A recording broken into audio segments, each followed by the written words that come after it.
Hello everyone and welcome back to the final session of this year's Oxford Geoheritage Virtual Conference, session 6, with many fantastic speakers from all around the world. Before we get going on those, two important announcements. The first is to say, fear not if you have a question for the Flash Talk speakers. The very assiduous people amongst you will have noticed that there is an omission on the schedule, and there should be a Flash Talk question panel for 10 minutes after Filippo's talk from southern Italy. There's time in the schedule for that, so do not fear. We will have time for questions. And if you have any questions, do put them in the chat. I think with that, we should really get going and begin with our first Flash Talk speaker of the day, the godfather of geodiversity himself, Professor Murray Gray. How are you today? I'm very well, thanks, Jack. Thank you for joining us once more, of course, keynote speaker at the first OxGVC. And Murray is today going to talk to us about broadening the definition of geodiversity to include the whole of non-living nature. Your 5 minutes starts. Take it away. Okay, thanks very much, Jack. So that's what I'm going to talk about. The first slide here shows an island, an atoll called Diego Garcia, which is in the middle of the Indian Ocean. Important because it's a US and UK military base. Okay, so in terms of definition, my current definition of geodiversity is shown here: the natural range of geological, geomorphological, soil and hydrological features, and it includes their assemblages, structures, systems, and contributions to landscapes. Now, I'm very grateful for the support this definition has received, but I'm afraid I am now proposing that we change it. And some, including Helena, have pointed out that some parts of abiotic nature are not covered by this definition, particularly climate. So here's a diagram showing geodiversity, biodiversity, and climate. So according to this, geodiversity is only a third of non-living nature.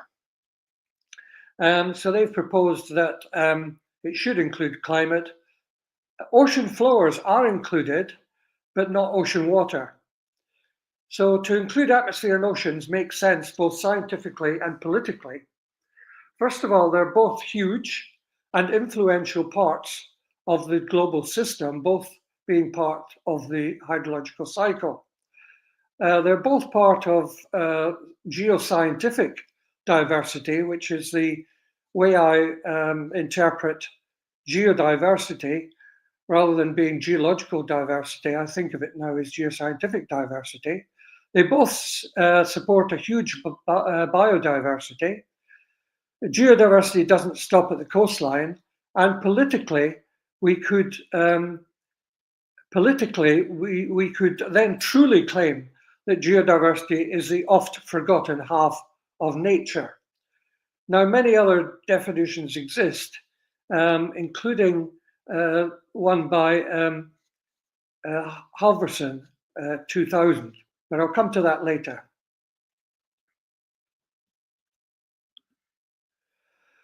Here's a prequel. I have flirted with this idea in the past. So some of you will recognize the diagram on the left, which is my list of geosystem services.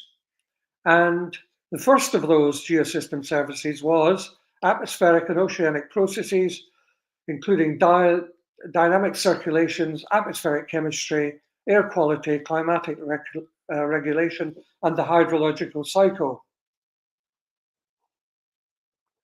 And the one on the right, the right-hand part of it, the very right hand, has got atmosphere, oceans, and the hydrological cycle, including dynamic circulations, climatic regulation, and in the cartoon below, you can see things like offshore wind turbines, drilling for oil and gas offshore, sailing, surfing, and other activities taking place on the water.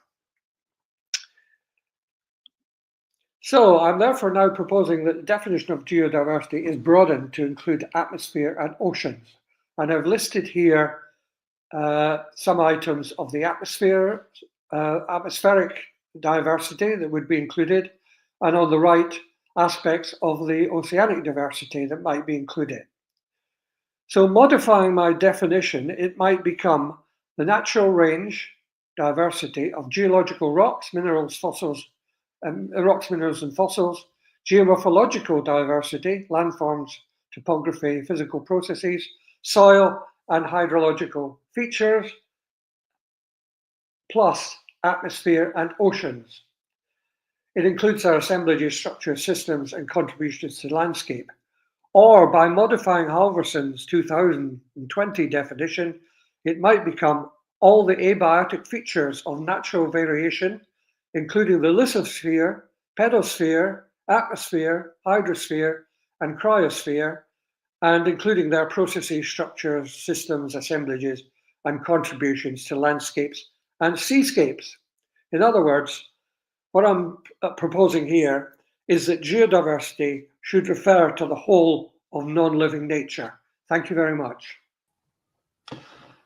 Well, there you go, everyone. You're hearing it here first at OxGVC. The definition of geodiversity is up for debate and is being changed. What fantastic presentation, and spot on time. So thank you to Murray Gray for a fantastic talk. If you have any questions, do put them in the chat. But with that, we're going to zoom over the North Sea to Helena Tukiainen, who is going to talk to us about a local scale field method for quantifying geodiversity. There are your slides, hopefully just slowly loading. There we go. Your 5 minutes begin now. Take it away. Thank you, Jack. Hey, everyone. In this presentation, I will introduce you a field method which is used to observing and quantifying geodiversity on local scale. I will first go through the basics of this method, after which I will present 2 application possibilities.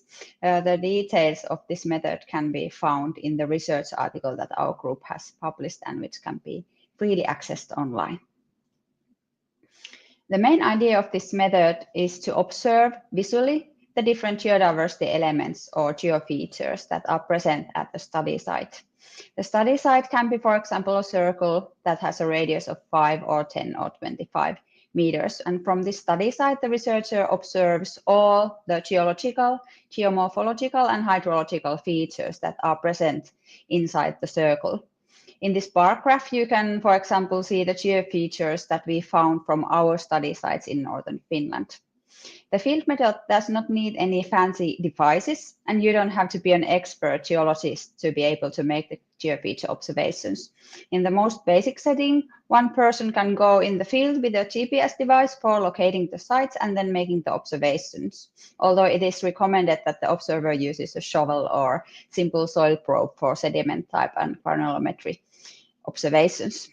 Different kinds of geodiversity information can be further derived from these geofeature observations made in the field. In the simplest, you get information on what geofeatures are present at each site. This can be valuable information, for instance, for nature conservation purposes.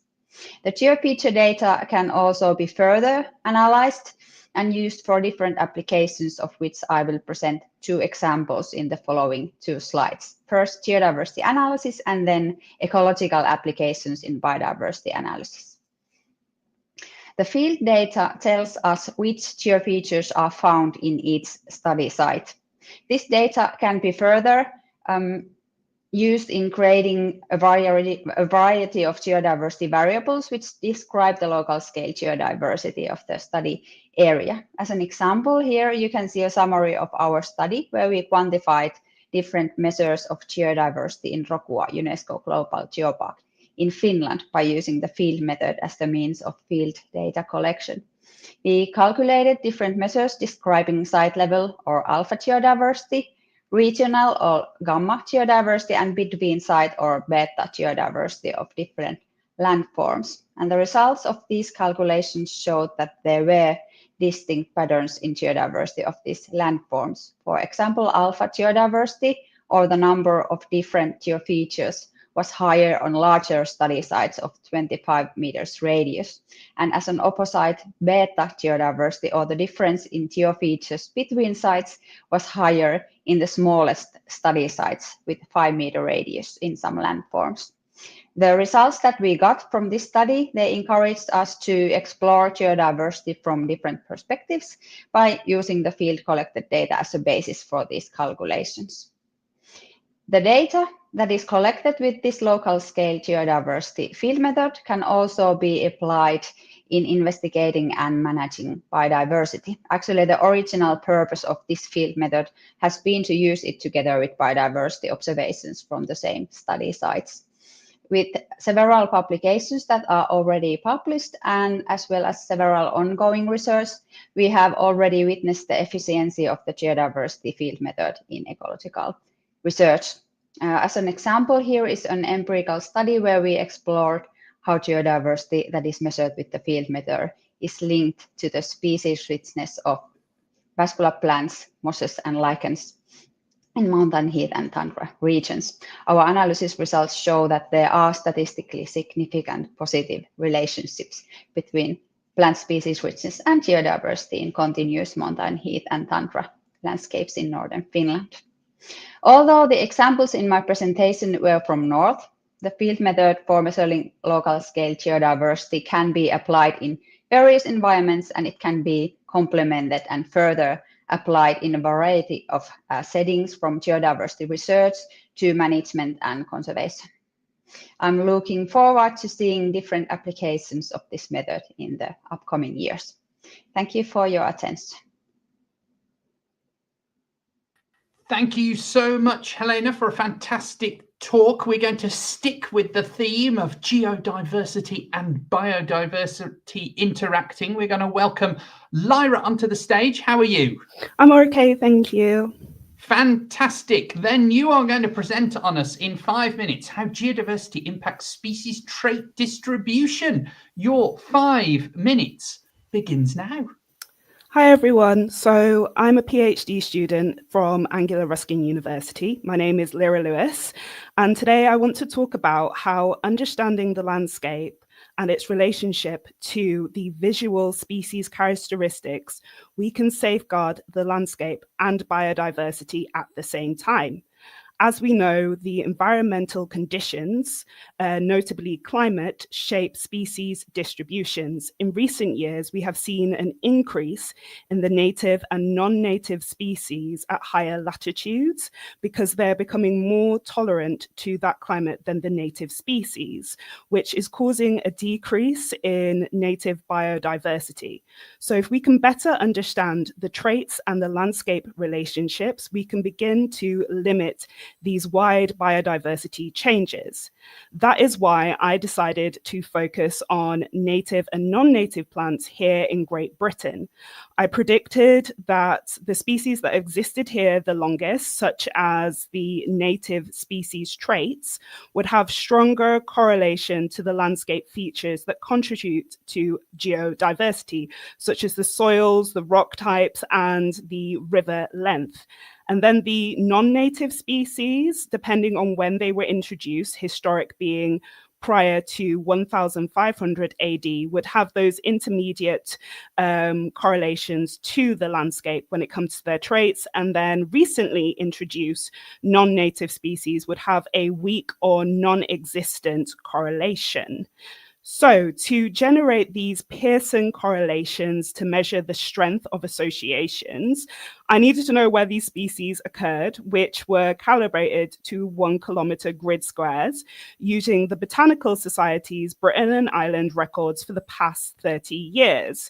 I then needed to know what these plants looked like. So I used all these plant traits that you can see here that were collated from the global database known as TRI. I focused on survival and recruitment traits, such as plant height and seed mass. If they couldn't be filled, I then used secondary data sets that you can also see at the bottom of the screen here.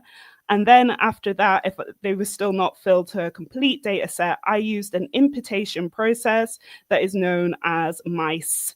And then I needed to know what the landscape looked like and all the features that contribute to geodiversity. And I did include climate, as you've heard already today, that it should, geodiversity is everything that is non-living in the environment. So I wanted to summarize as much as the landscape as I could.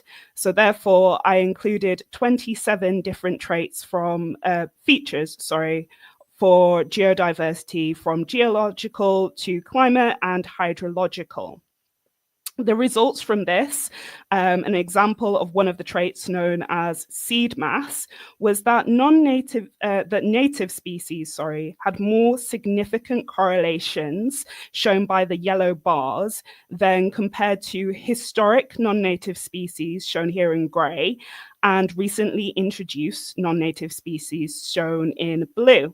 The Friedman and Dunn test did indicate there were a few instances when it came to geological features for sedimentary rock and increases in soil texture that historic non-native have stronger correlations to the landscape.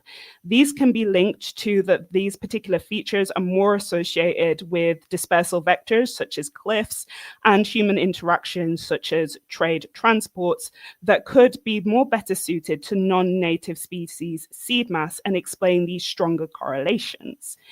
In conclusion, understanding these correlations between the landscape and species traits can highlight potential points for species introduction, and we can begin to understand how biodiversity is structured and what mechanisms cause these relationships to exist. And in the future, we can begin to design geoheritage sites with that in mind and protect native species and limit the spread of non-native species. Thank you so much for listening to me today. And I just want to thank Angular Ruskin Institution for the funding they have provided, as well as the open source data sets that make my research possible. Thank you again. There we go, another fantastic talk from Lyra there. We're going to zoom across to Fernanda. Fernanda, how are you? Hello, Jack. Very well, thank you.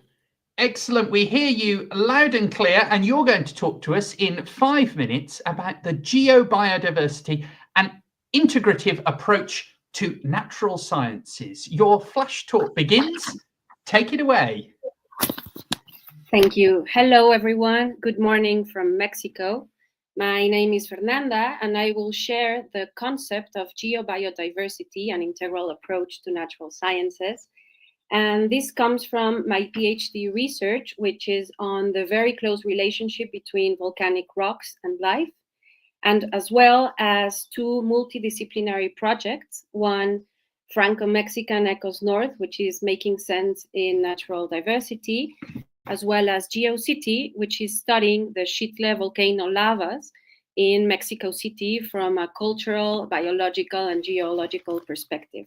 So I want to share with you this new concept, which is a simple idea, but I think it's a very powerful idea. Okay. There is no biodiversity without geodiversity. We have seen this all across the different talks in this panel and the session before. And we also know that there is almost no environment without some sort of life form on it. Even in the most inhospitable and extreme environments, whether on the surface or deep inside Earth, there is life. However, well, we know that natural sciences have evolved into separate disciplines necessary for providing deep and specific advances in our understanding of Earth. However, the natural world is not divided into disciplines. It is one whole system. So we can see a beautiful landscape on the left image. We can see an ecosystem, and both geobiology and ecology have taken into account the interactions that happen between the biotic and abiotic elements of a place. And we could approach this and separate the elements of this ecosystem according to our interests. However, the so-called abiotic elements, such as rocks, water, or air, they have plenty of organisms too. So the separating line is actually intertwined and it's very diffuse. We can see that on a very small scale on the right picture, which is a microscopic image. It's an element map of the interaction between lichens on a basaltic lava. And we can see that tiny fragments of rock and minerals are embedded into the lichen tissue, and that cells, organic matter, and tissues are deep inside the rock structure. So actually, everything is connected. So in order to really integrate both views, we propose to fuse geodiversity and biodiversity studies under geobiodiversity. The use of this term ensures that our minds are continually reminded of the unity of the two. It is a way to emphasize the need for both visions to come together. And this provides a clearer vision over and above nature, which has been too often understood as just life. Okay, so we define geobiodiversity as the interdependence between biodiversity in all its levels, genetic, specific, and ecosystemic, with the variability of Earth's materials, forms, and processes, including lithosphere, hydrosphere, and atmosphere. This relationship shapes the Earth and its ecosystems, and we can find geobiodiversity from a nanoscale up to a global scale and across time. So we propose that when making biological diversity assessments, to establish geodiversity zonation. This all depends on the ecological level that we are focusing on a particular study, but doing this will serve as the basic spatial unit for quantification of geodiversity. On the other hand, geodiversity studies can start to integrate biodiversity, including all three domains of life, not just animals and plants, as well as soil. Ultimately, the idea is that both approaches be integrated as one. It was kind of what Catalina was saying, and it's not just doing a geodiversity assessment and a biodiversity list, but actually seeing where they come together and the interaction between them. Okay. We propose that adopting geobiodiversity as an enveloping term is the way to go. When studying, inventorying, or monitoring, we suggest that two should be merged as one single activity. Geobiodiversity provides an enhanced vision of ecosystem services and landscape ecology. So the more we understand the benefits that a site provides, gives more reason for the protection and sustainable development of that site. It is not just the sum of potential, but a multiplier of the two. Geodiversity conservation ensures the protection of the biodiversity associated with it, and also the spaces that are meant to preserve biodiversity are actively conserving the geodiversity. So what I want to end up with is that geobiodiversity is not just a general concept for natural sciences, but it is a personal philosophical approach to how we do science. It's a way to frame effective global and local actions to manage our future. And there is no biodiversity without geodiversity. There should be no geoheritage without bioheritage. So this is an invitation to be open, inclusive, and I think this will enrich our work. Thank you. Sorry, Fernanda, we need to finish there. Thank you so much for your talk. And we are going back to Finland to speak to Maya. How are you? I'm great, thanks. Happy to be here. Thank you for joining us. You are going to be speaking to us on quantitative geodiversity assessment in biodiversity investigations. You have 5 minutes. I will pop up with a 1-minute warning. Your talk starts now. Yeah, thank you. So I am here today to share my geodiversity themed doctoral thesis, where I focus on developing quantitative methods to assess geodiversity, and especially in relation to biodiversity. The overall goal of my thesis was to establish or provide a theoretical and methodological premise to study landscape geodiversity in relation to biodiversity. And my thesis comprised of 3 papers, 1 review, 1 empirical study, and 1 data paper. In the review, we first examined what is currently known about geodiversity-biodiversity relationship, and we positioned geodiversity as a key part of nature alongside biodiversity and climate. And we found that most of these studies focused on landscape scale and were often linked to the concept of conserving nature stage. And based on this, I decided to focus on landscape scale, especially on my research on geodiversity assessment. And I especially wanted to explore the geodiversity-biodiversity connection in aquatic environments because they are very much understudied compared to the terrestrial ecosystems. And then in the empirical study, we basically explored what is the connection like between aquatic plant species richness and catchment geodiversity in Finnish lakes and rivers. And as a result, we found a consistent positive link between the two. And because previous studies and our own empirical study showed that this kind of grid-based geodiversity assessment has potential to contribute to our understanding on geodiversity-biodiversity relationship across ecosystems, especially at landscape scale, the third paper, the data paper, aimed to support Europe-wide geodiversity-biodiversity research by providing geodiversity data sets at 1 kilometer and 10 kilometer resolutions using available GIS data on lithology, soils, terrain forms, and hydrology. And these geodiversity data sets that we produce in this paper, they are now available for all of you to use.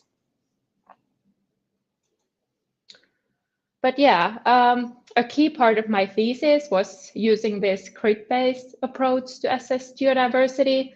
And I was taking inspiration from biodiversity assessment methods such as richness, abundance, or areal coverage measures. Across my thesis, I mainly focused on these georichnness variables, which summarize unique geofeatures within each grid cell. And this method was also used to create the European geodiversity datasets that I just showed. And once these georichnness variables are ready, they can be then used to explore geodiversity-biodiversity connections across different regions. For instance, in these examples from Finland and Switzerland, we found another positive correlation between georichnness and vascular plant species richness, repeating the patterns of many previous empirical research at the same scale.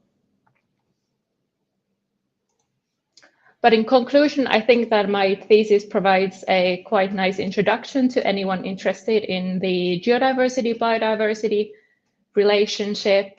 It strengthens the empirical evidence of the positive geodiversity-biodiversity connection at landscape scale, including in aquatic environments, with implications for conservation as well. And as seen, my thesis also promotes standardized grid-based geodiversity assessment inspired by biodiversity research methods, and also provides these European-wide data sets and methods for large-scale comparative studies across ecosystems. And in general, my thesis also emphasizes the importance of integrating geodiversity into nature conservation, policymaking, and public perception. Thank you. Thank you so much to Maya, a fantastic talk there. And of course, if you have any questions for Maya or the other speakers, please do put them in the chat. We're now going over to Italy to speak to Filippo. How are you? You're on mute, Filippo. Don't forget to take yourself off mute. Okay. We can't hear you. There you go. Okay. Thank you. Nice. We hear you loud and clear, and you're going to speak to us about the importance of water in a particular area you're studying. Your 5 minutes for your flash talk, the final flash talk of OxGVC 2025, starts now. Thank you, Jack. Hello, everybody. I am a PhD student from University of Bari, and I want to present a case study to show the importance of water in the Murge area. So where we are in La Terza, that is a small city in the South Italy, near really close to Matera, in a Puglia region. And this a city that is named Rupestrian because the ancient part of the city is carved in the soft carbonatic rock, similar to the UNESCO Sassi of Matera. So the importance of water in this area is come from the Middle Age. We can see in the map the historical reproduction of the presence of this fountain, and the information about these fountains are very poor because are given by the local population or by local historian, and all the information give us the information of these fountains like a springs. But the study carried out in the area show that we can talk about a springs, but we have to talk about a shallow aquifer. In fact, we have 3 tanks, like in the picture on the left, that show how this artwork intercept water table. They are dug in the soft carbonatic rock, and they intercept the water table, and the water was transported by the conduit, underground conduit, to the Mascheroni fountain, that became not a springs, but became a human catchment to distribute this water resource. What about the local background, where the presence of this fountain is fundamental for the ancient community and to develop the ancient community? We can see that the Mascheroni fountains is about a geological background is important because in the area we have different terrestrial alluvial deposits ordered that improve and give the opportunity to have farm activities. We have the Rupestrian cave that give the home to the local population, the ancient in pre-modern time. But also we have the opportunity to have the availability of water, give the opportunity to improve the farm activities like ancient tanneries, and the ceramic that need the clay. There are outcrop deposits of clay in this area. And in the Middle Age, the ceramic, the maiolica of La Terza was very important, and a lot of pieces of this maiolica are in the museum around the world. So what I want to enhance with this aspect, that geological background of an area is important because is the base of geodiversity. The geological background is important to give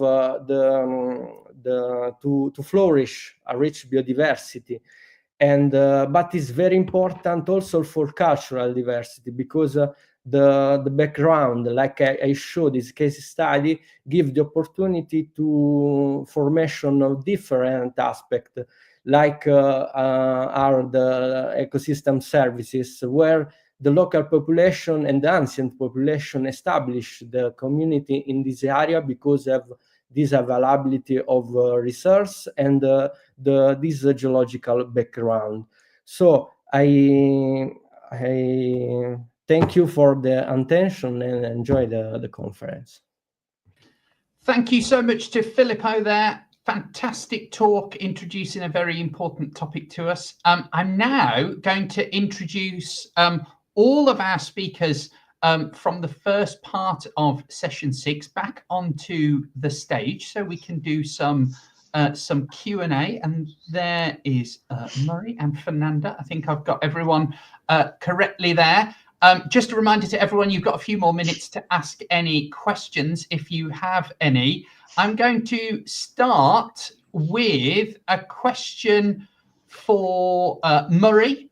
This is from Ben. Would you agree that the second one, I think this is the second definition of the two that you gave on your final slide, is more encompassing, as oceans and atmosphere don't finish at the Earth and air and water circulate through the lithosphere and bits of it are in them? So Ben's essentially saying, is the second definition better than the first one?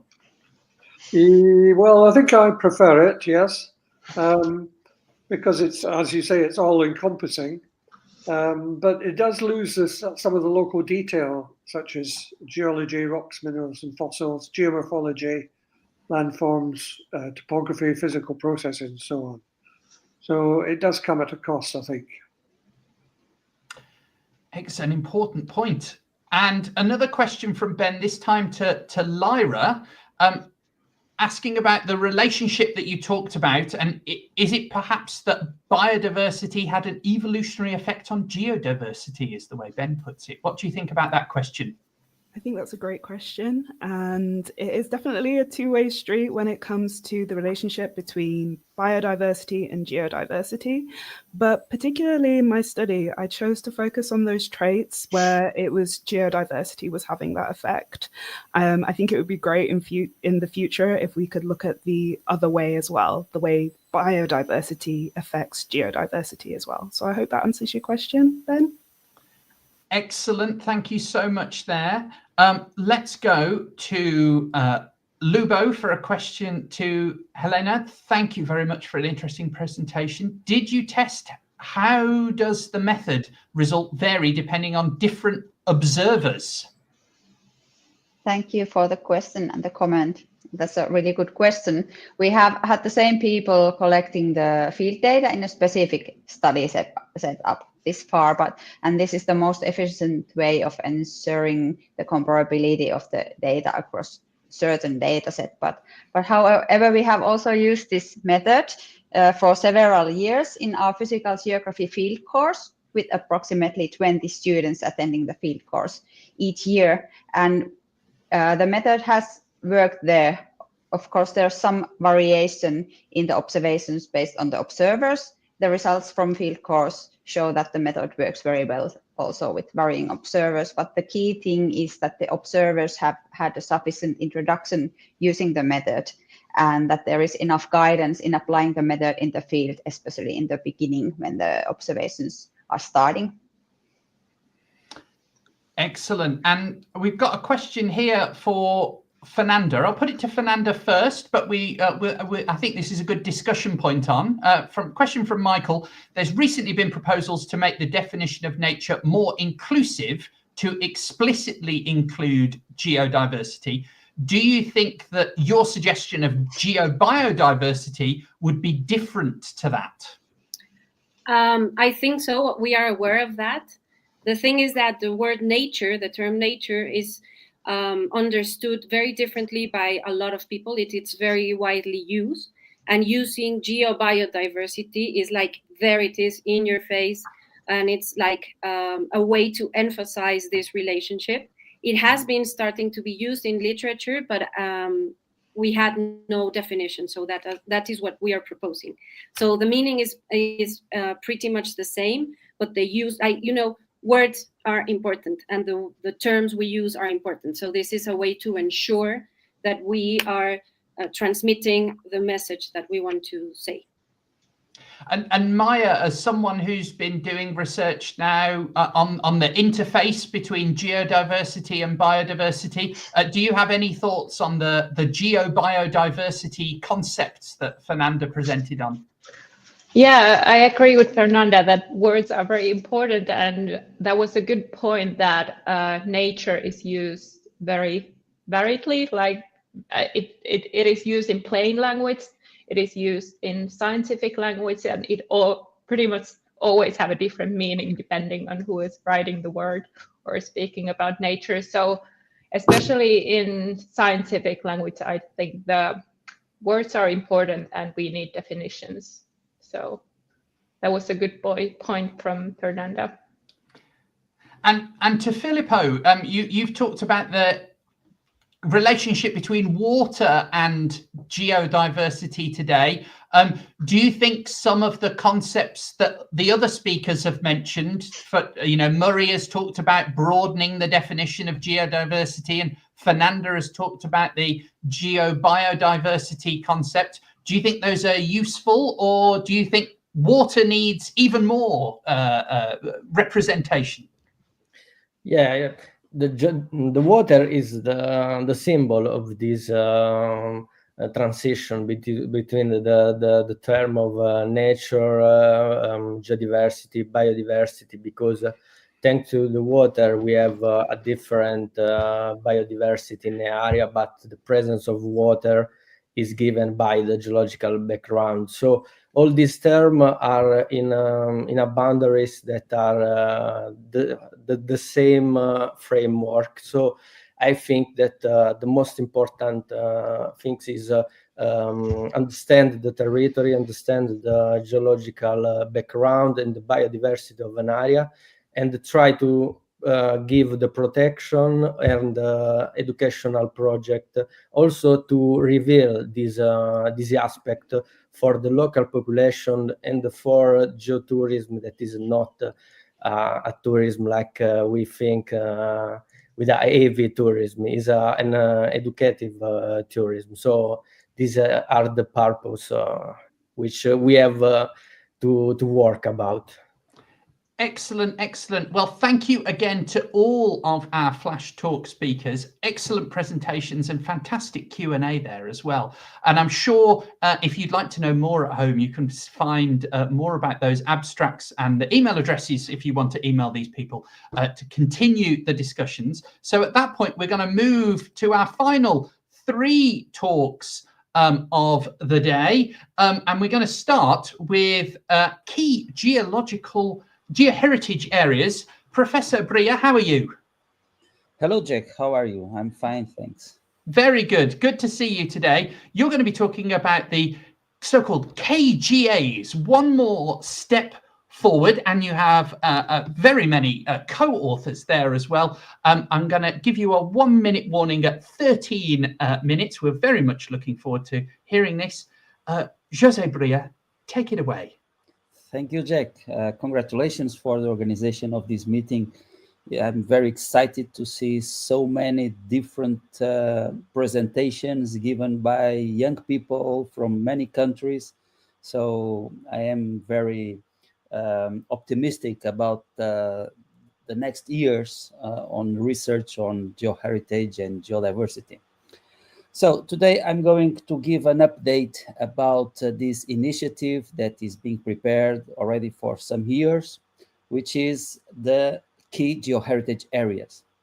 So it's about an international designation, and we need to ask first why geoconservation needs a new international designation. We have several designations so far. I will explain a little bit more about those, but we think that we need a new international designation because the existent ones do not cover all geoheritage of international significance. Also because the information on geoheritage of international relevance is scattered and is difficult to be used by stakeholders and by the general public.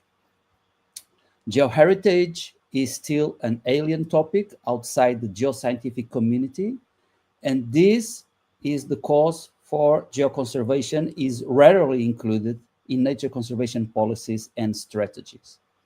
So increasing the visibility of geoheritage will help to promote geoscience literacy. And finally, many national nature conservation authorities are waiting to be persuaded by a recognized international body in order to implement national geoconservation measures. So we know that there are already different designations for biodiversity given by different institutions and organizations. UNESCO, we have the Convention on Wetlands known by the Ramsar Convention.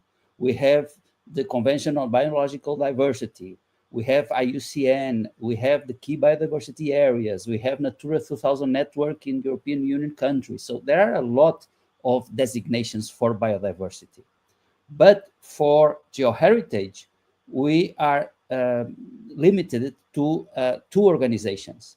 So we have UNESCO, that started in 1972 with the UNESCO World Heritage Convention, and there are dozens of sites in the World Heritage List that are listed due to geoheritage, basically due to the criteria number 8.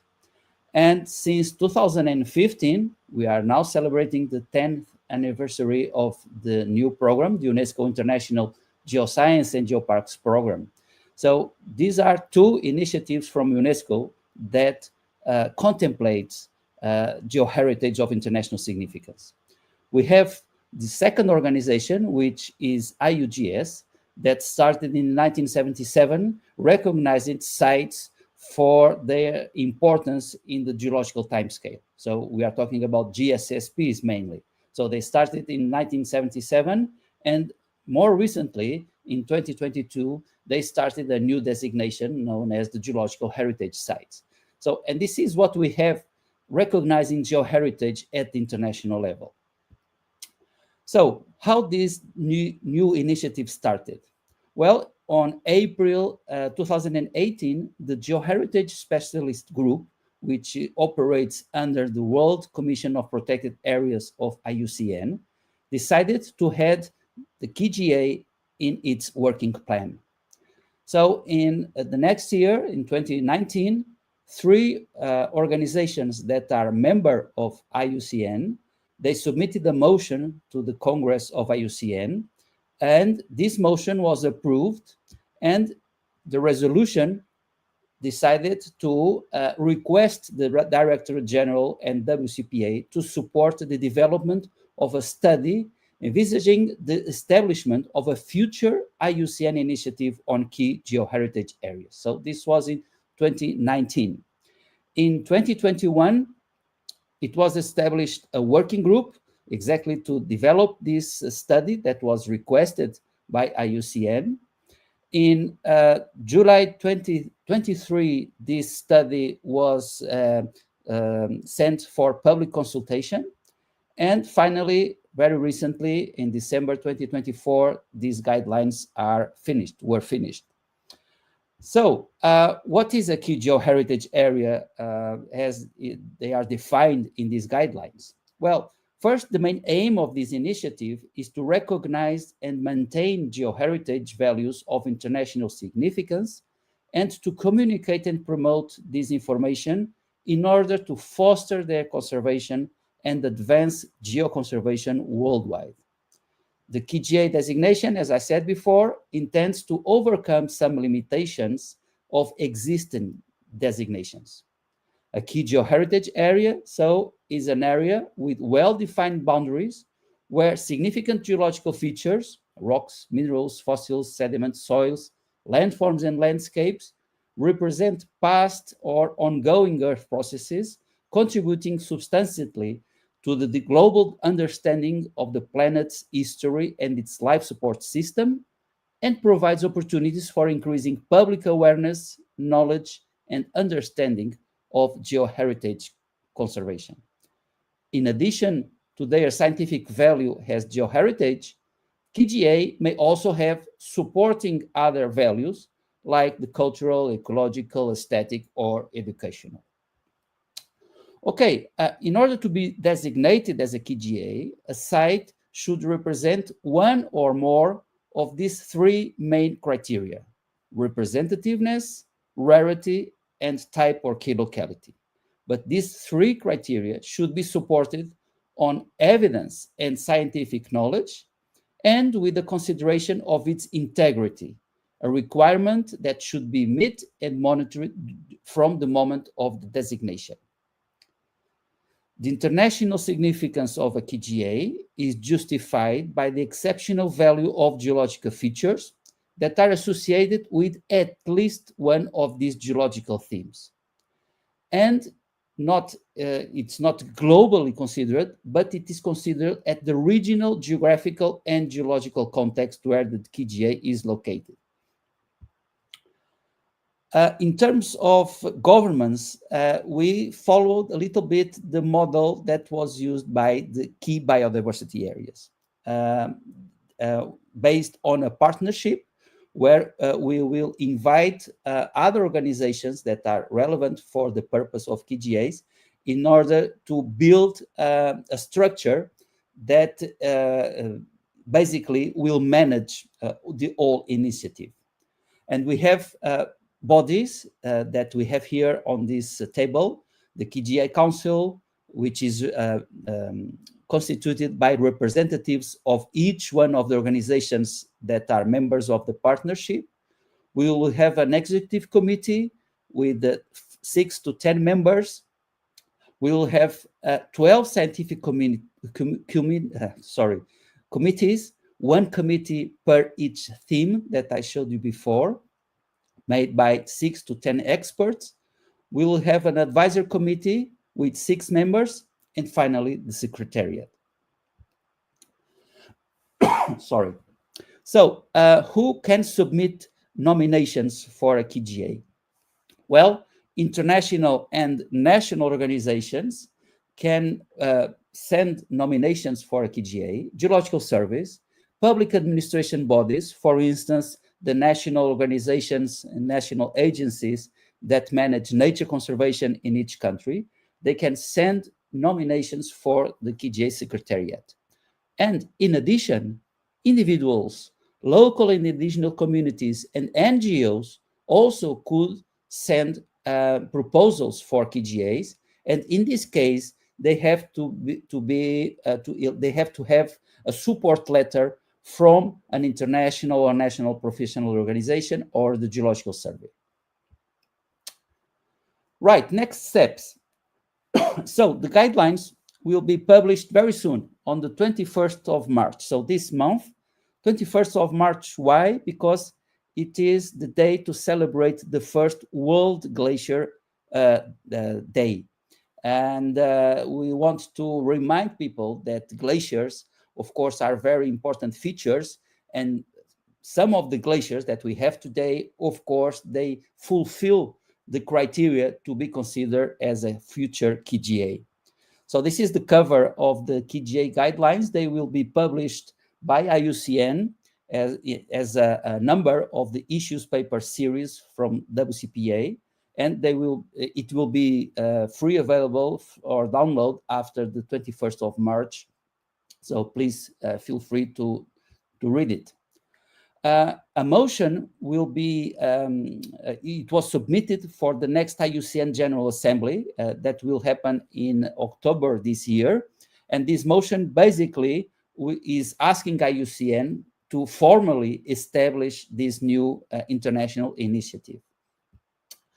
We will be conducting pilot testing during the second semester of this year to see if everything that is defined by these guidelines, if they are really operational and if we need to make some adjustments. And we will start establishing the KGA partnership by the end of this year. So we first need for the final decision from the IUCN General Assembly, and then, of course, we will start building the partnership. We hope to establish the KGA governance by the first semester of 2026 and to have the first nominations in the second semester of 2026. So this is a long process, but we need to follow all these procedures from IUCN. And of course, we need to have the formal approval by the General Assembly. So our vision for the KGAs is to have in the future a comprehensive network of geosites appropriately identified, correctly documented, effectively managed, sufficiently resourced, and adequately safeguarded, representing the most significant stages and processes of the Earth's history. Thank you very much for your attention. Thank you so much to Jose for that wonderful presentation about an up-and-coming concept in geoheritage. I'm sure it will be very, very useful for many people who are attending, and I'm sure there's many people thinking, have they got an area that could go for this hopefully up-and-coming status? I can see we've got a few questions coming in now, so let's go. Well, firstly, we've got Fedra, who says, it's nice to see you, thanks for your work. Important concept, can't wait to read the guidelines. So lots of support there. And here we go, we've got a question here. Professor Bria, will it be admissible to have a KGA inside a UNESCO geopark or close to it? What do you think about that? Yes, definitely. So in fact, this is a concept that is sufficiently wide to include designation sites that are already under a designation. For instance, sites that are designated as a World Heritage Site, sites that are inside global geoparks, sites that are inside Ramsar areas, sites that are in national parks at the national level. So this concept will be able to accept sites for their geoheritage relevance independently of if they have already some kind of designation. And Jose, would you go even further to say that it might be the case that having KGA status might assist an area that is aspiring to be, for example, a UNESCO Global Geopark? Of course, of course. And I would like to underline that the KGA initiative, it is not just a new list of sites. We want to go further. And the main purpose of this idea is to persuade the different countries to really implement geoconservation in their territories. Because we hope that if there is an international organization like IUCN that is very well known worldwide for as being the most important international nature conservation agency, we hope that if they have this recognition, the different countries will be persuaded, we hope, to follow geoconservation strategies and implement geoconservation in their countries. Excellent. Well, thank you once again to Jose on this very important topic. We look forward to the procedural things that are happening with the IUCN Congress and others, and we wish you good luck and your colleagues. Thank you once again to Jose. We're now going to hear from Elaine. Elaine, how are you? Oh, you're on mute, Elaine. Oh, classic mistake. I'm so sorry. There we go. We can hear you now. Thank And you. that's the important thing. And we'll bring your slides up because you're going to tell us International Geodiversity Day, broadening values and justifications for geosciences in society. Very much looking forward to this. Take it away, Elaine. Thanks, Jack. So good afternoon, everybody, and thank you very much for this opportunity to present today and to be part of this really excellent conference. So many good things to think about and to hear about today. In this presentation, I'm going to be talking about the inaugural International Geodiversity Day, which happened on the 6th of October 2022, even though we're coming up to the fourth one in the autumn. My focus is on that very, very first one. And this aimed to introduce the idea of geodiversity to a wider audience. And I was interested to explore that context and the values that people were associating with geodiversity and the arguments that were being put forward about why it matters. So I guess if we think about International Biodiversity Days first, these began way back in 1993. And there's been a much kind of longer discussion about values and justifications within ecology and biodiversity studies. And I was sort of thinking perhaps we can learn from that. So the idea of biodiversity has successfully become a concept that a wide variety of public audiences are recognizing. And it drives many conservation efforts, of course. It's been so successful, as a few people have mentioned today, that in many communications, biodiversity and nature have become almost interchangeable words, and often to the exclusion of the non-living parts of nature. or at least to where those elements of nature are only sort of implicitly there. So I wanted to explore the IGD as a case study to see how people were talking and communicating about geodiversity at that time. I think it's probably a good idea for me to just say a little bit about myself and how the research came about.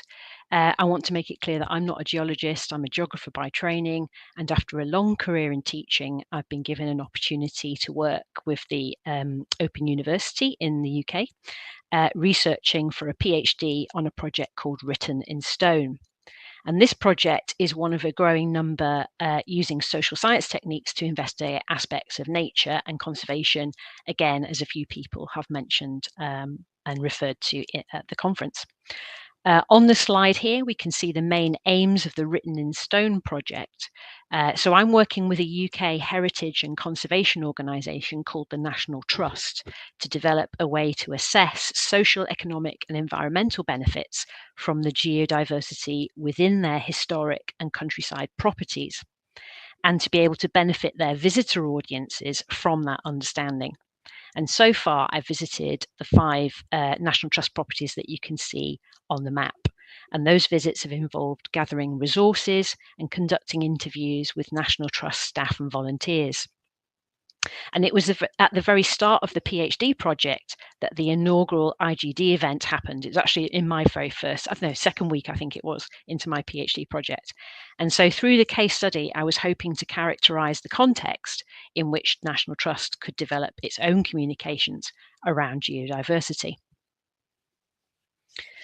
So the IGD research design used a discourse analysis approach, which involved interviewing key participants in the event and undertaking some documentary analysis. And we were fortunate to be given access to UNESCO documents and also looked at papers that had been published in the years before IGD, but which had been advocating for similar aims to the IGD. I was then able to undertake a thematic analysis using the 4 data sets to draw out some of the main themes of the discussions in terms of those values and justifications. Now, what I have learned is that thinking and talking about values can be really, really tricky. They're very difficult to define at times, they change over time, and within one person or community, they sort of often overlap. For this research, we took from the literature 3 value definitions that were commonly cited in connection to environmental topics. These are instrumental, intrinsic, and relational values. Instrumental values are about the value we put on something to achieve a particular end. So, for example, we might say, well, what do we get from nature? Intrinsic values are about the value of something sort of independent of that human evaluation, so something the value of something in itself, really. And relational values are about meaningful relationships and reciprocity.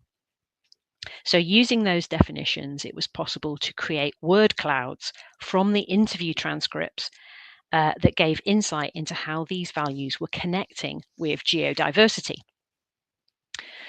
Instrumental value references emphasized aspects of sustainability, development and resource use. Intrinsic value references focused on links to biodiversity and about knowing and thinking about the earth. And references to relational values highlighted connections to communities, culture, and understanding.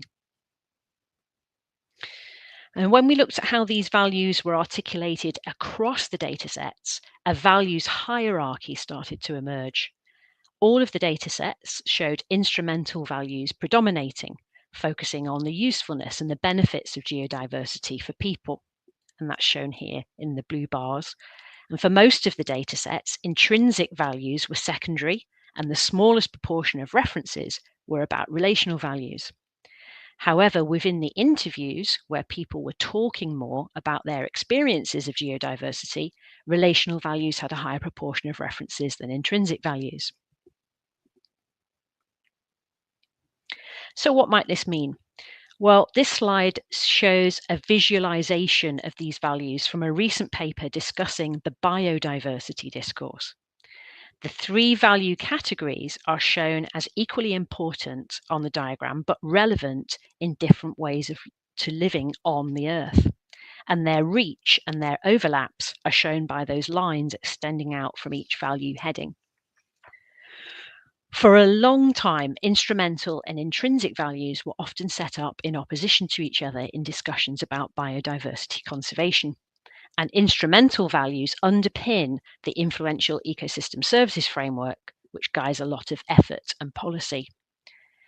However, the success and sustainability of biodiversity projects has more recently been linked to the inclusion of a plurality of values in decision making. And this idea of plurality is integral to the global biodiversity framework that was launched at COP15 in 2022. And relational values have been explicitly introduced into frameworks published by the Intergovernmental Panel on Biodiversity and Ecosystem Services, associating these values with aspects of nature connectedness.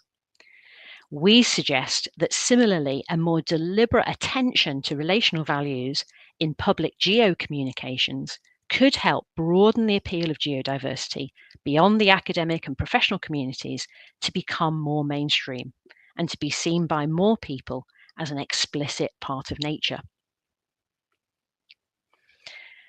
When we looked at the range of justifications discussed, we found that, as you'd probably expect, scientific and environmental justifications, shown here in red, were prevalent, accounting for around a quarter of all the references in all the datasets. However, for the UNESCO dataset, it was social and cultural, economic and political justifications that were also important and seemed to be particularly effective in promoting the idea that research and action relating to geodiversity could drive positive change in different spheres of influence. And we can see here the UNESCO element of the social and cultural discourse part, represented by the orange colour on these bars, where UNESCO added ideas and information to almost all of the wide range of social and cultural justifications that were referred to across the discourse. Specifically, these included landscape connections to notions of identity, heritage, and sense of place. And socioeconomic justifications were also promoted, such as the benefits to be gained from geotourism and its role in reducing inequalities, often linking this to geoscientific education. These are areas that lots of people have referred to, I know, at the conference, and which the IGD acts as a way of taking this out to wider public audiences. We'd suggest this helps promote the idea of geodiversity as a broad church, which can be part of cross-disciplinary approaches, as well as promoting really important specialists and specialisms, just as biodiversity does. And this breadth of good reasons for IGD, which was broadened out by UNESCO's input, communicates to a wider audience that geodiversity and the geosciences have more relevance to more people's lives than is often acknowledged or made explicit.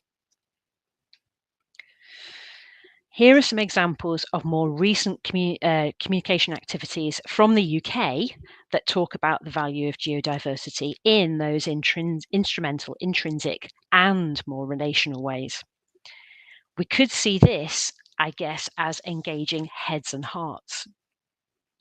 Just to pick out two of them, in Scotland, the refreshed Geodiversity Charter is due for publication soon, I believe, and this is set to talk about the influence of geodiversity on landscapes and habitats, economy and history, culture, education, and well-being.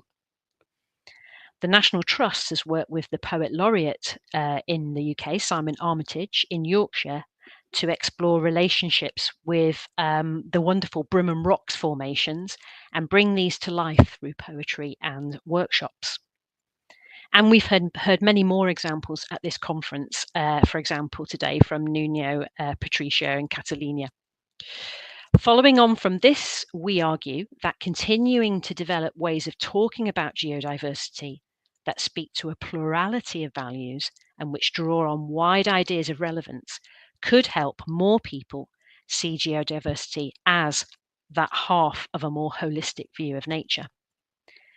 The term geodiversity could be a very helpful way of unifying public ideas about the different aspects of the non-living world in the same way that biodiversity seems to have done for conservation activities around plants, animals, fungi.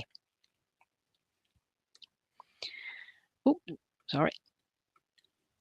Most recently, the International Union for the Conservation of Nature published this paper on the meaning of nature, which calls for a redefinition in the way that we talk about nature so that the word itself explicitly means encompassing both the geodiversity and the biodiversity of the natural world.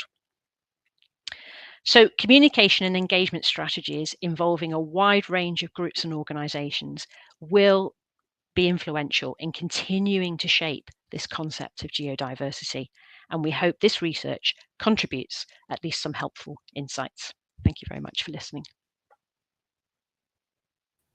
Thank you so much, Elaine. A very appropriate topic to be talking about at OxGVC, as the International Geodiversity Day was born out of the first version of this meeting. At that point, while we're just seeing if any questions come through, it also seems like an appropriate moment to announce the theme for this year's International Geodiversity Day. Now, there'll be a more formal announcement about this on the IGD website in the coming week, but we can today exclusively reveal, as a little treat for everyone who's attending OxGVC, that the theme for 2025 will be International Geodiversity Day, One Earth, Many Stories, an opportunity to connect the geodiversity that is local to the people we want to talk about geodiversity to with the wonderful stories that geodiversity feature might have. So be it a rock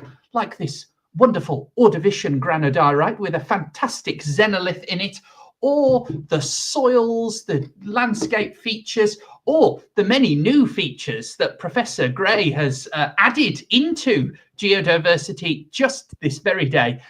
All of that can be celebrated under the IGD banner on October the 6th. And as I say, more information on that theme, how to use it to engage people in your local community and policymakers. And there's lots to take away from Elaine's talk as well on how to engage people. Something to think about. But there you go, a little exclusive reveal. And I had a quick question, Elaine. Do you think we, it's kind of a slightly loaded question, do you think we've cantilevered the concept of geodiversity too much off biodiversity? I've always been worried that we haven't made geodiversity stand on its own 2 feet enough. Yeah, I think it's a tricky one, that, because I think there's a lot of value, obviously, in having that idea of geodiversity being important separately and for itself, and, you know, to sort of like increase that kind of profile on that those specific elements of geodiversity that you want to talk about. But at the same time, the public do recognize the word biodiversity. They, you know, it's been around for a long time. It's become an embedded bit of terminology that lay people can understand or have got some understanding of, even if it's not a really sort of specific, precise scientific understanding. And I think it's a missed opportunity if you don't kind of piggyback on that some way as well. A very good, very balanced answer, but very, very, very good, very good. I think at that point, we are zooming through time. So thank you once more to Elaine. Fantastic presentation and very, very relevant. And we look forward to hearing more from your project. And with that, I'm going to welcome Heidi onto the stage. Heidi, how are you? Fine, thanks, Jack. Everything's okay. We hear you loud and clear. Fantastic. For the final presentation of this year's OxGVC, looking at over-tourism as a threat to geoheritage in UNESCO World Heritage Sites and global geoparks. Heidi, for the final presentation, take it away. Okay, Jack, thanks you very much. It's a bit of other theme, but I think it's very interesting in combination with geodiversity and geoheritage, because over-tourism can really be a threat for geoheritage.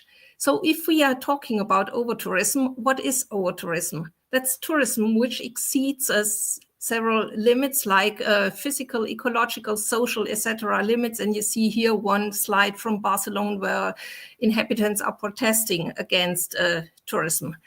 And it's no new phenomena. they are already discussing overtourism since 50 years. And of course, it's also very individual. What is your perception of crowding or overcrowding? But we had, in the last decades, we had a very strong increase in travel intensity, as you can see on this slide. And we had a lot of new tourist groups. For example, Chinese tourists, they nearly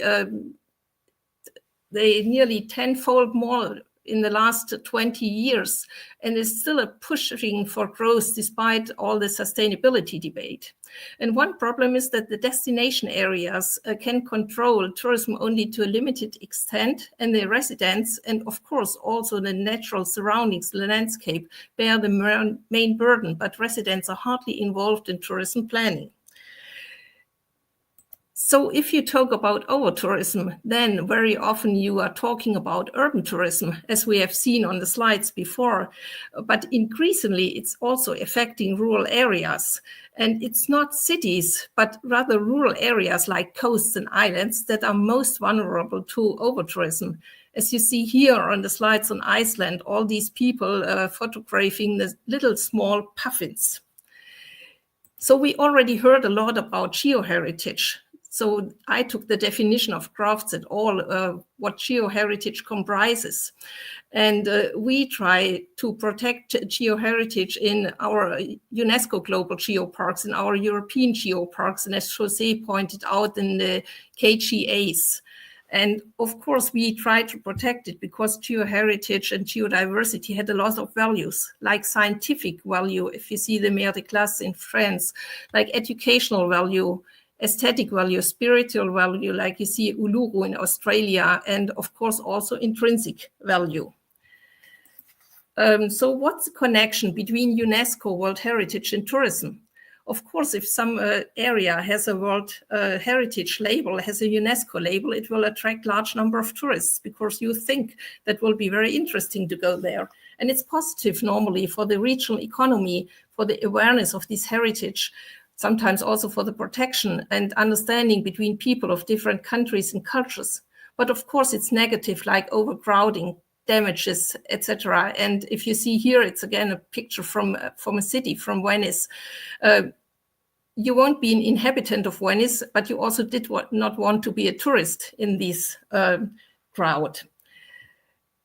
So geoheritage also is experiencing more and more overtourism. Just to give you some numbers, Liu told that in Yushu National Nature Reserve in China, which is also a geological reserve, the visitors increased nearly 200-fold in the last 30 years.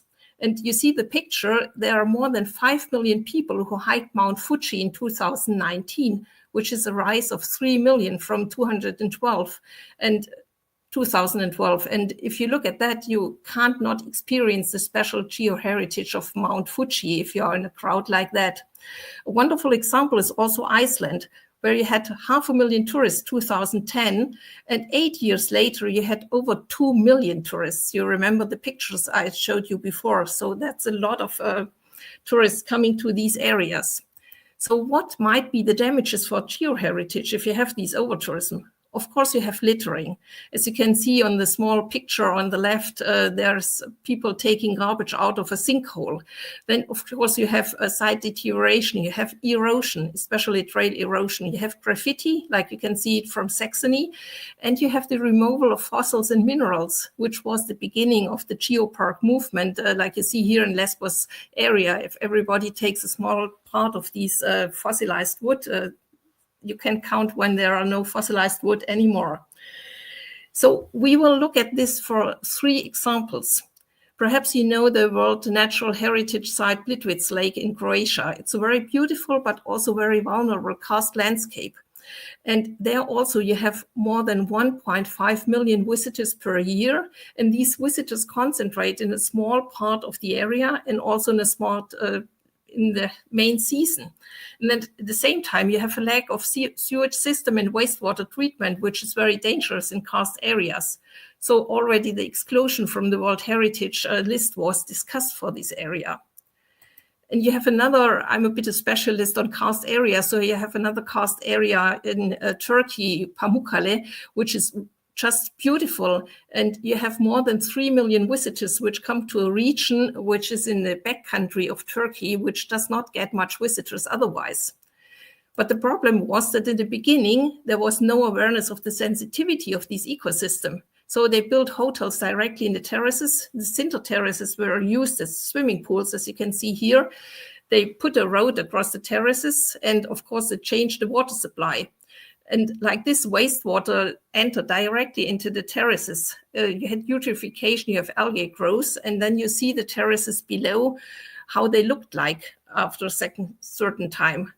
So, of course, they had to find some solution strategy. So the road, which you can see here, it's not a road anymore, but it's still crossing the cinder terraces. They removed all hotels within the terrace areas.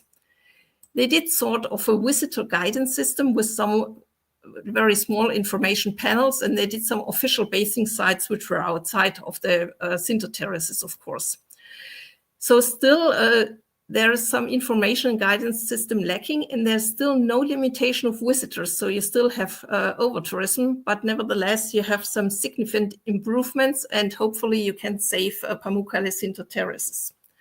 So for the last example, I will come to my proper geopark. It's the UNESCO Global Geopark Swabian Alb in southwest Germany. There I am the head of the scientific committee. And the Swabian Alb is one of the oldest geoparks in Germany, also in the world. It was already, it's now more than 30 years. And it's a national that exists in Germany, European and UNESCO Global Geopark. The Swabian Alb focuses on rural tourism.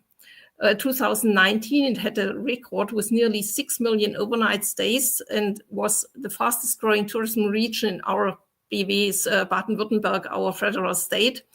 And we have a high proportion of day tourism from the neighboring agglomerations. It's about 75 million day visits, and it's predominantly nature-based activities like hiking, cycling, but also cultural tourism and wellness. And one of the highlights and focus, it's the waterfalls. There are two of them at the spa city of Bad Urach. They are the highest waterfalls of the Swabian Alb.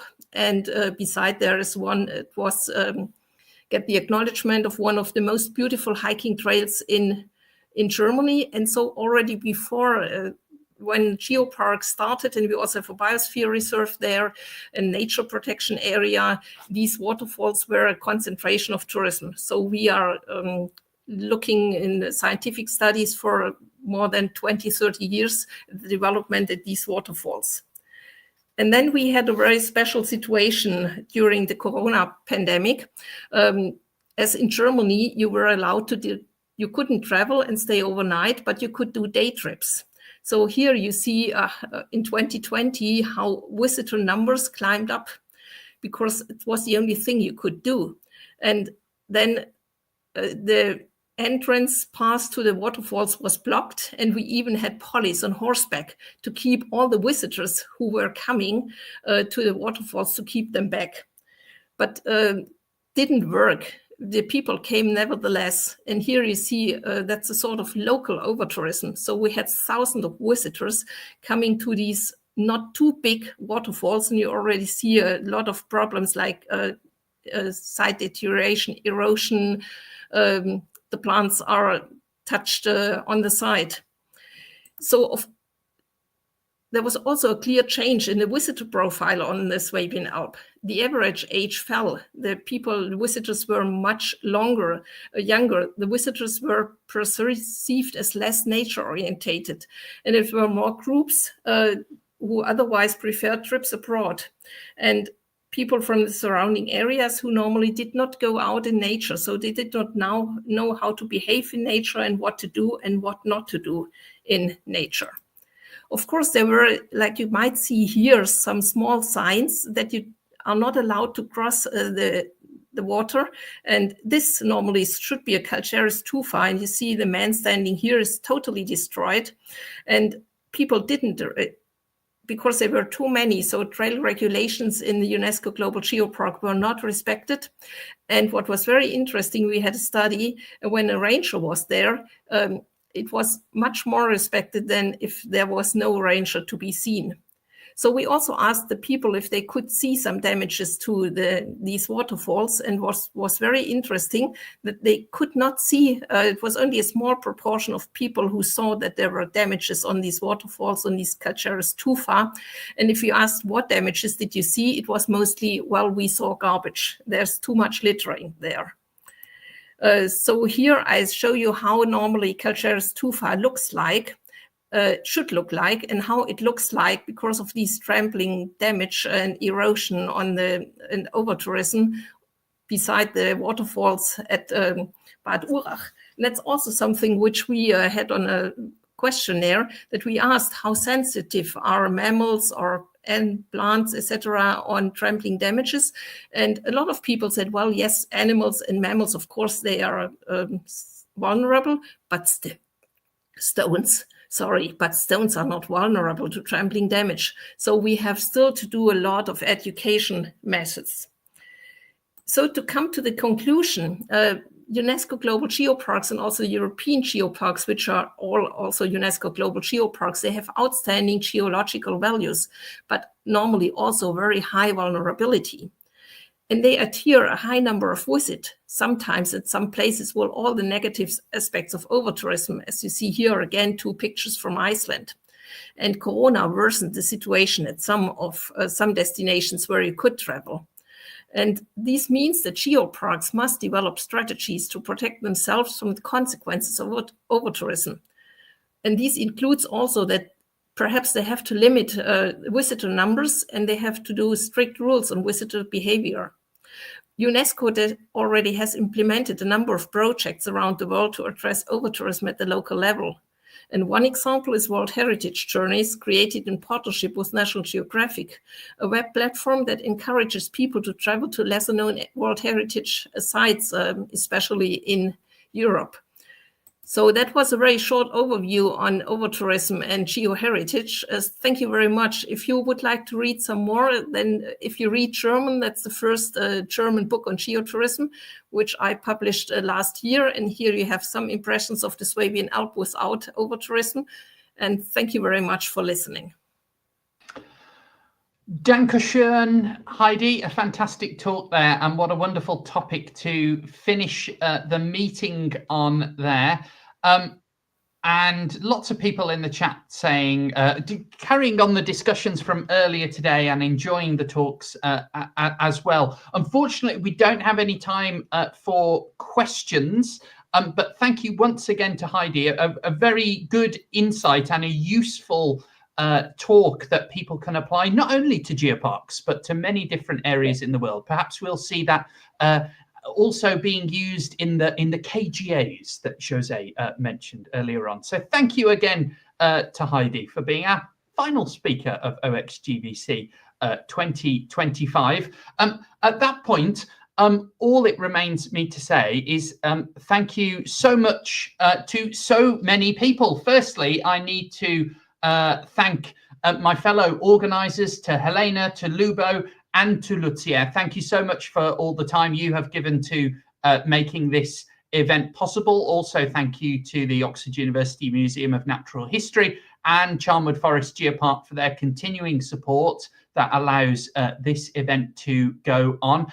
And finally, to all of our speakers, we've heard 47 different speakers from many, many different countries all around the world, and also Antarctica. And we've been joined by more than 200 delegates from all around the world as well, participating, asking questions, listening, learning, and sharing their ideas. So thank you to all of you as well. Who knows, maybe we'll do one of these all over again in a few years' time. But finally, I'd just like to repeat again that the ProGeo in-person conference is going ahead in September and October later this year. You can find more information on the ProGeo 2025 website. If you enjoyed all of the topics here, they're happening all over again in person this time.